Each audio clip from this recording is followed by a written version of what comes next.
Hi, it's Hava, and I have a wooden mezuzah case to show you. This mezuzah case features a copper-plated face.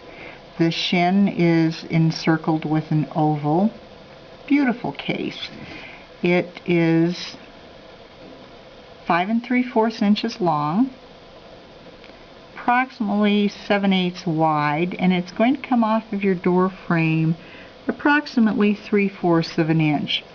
This wooden case is affixed to the door frame with double stick tape, has a plug that is unscrewed in order to insert your mezuzah scroll.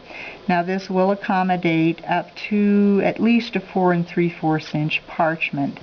This case is great for an outdoor, and it's even beautiful inside.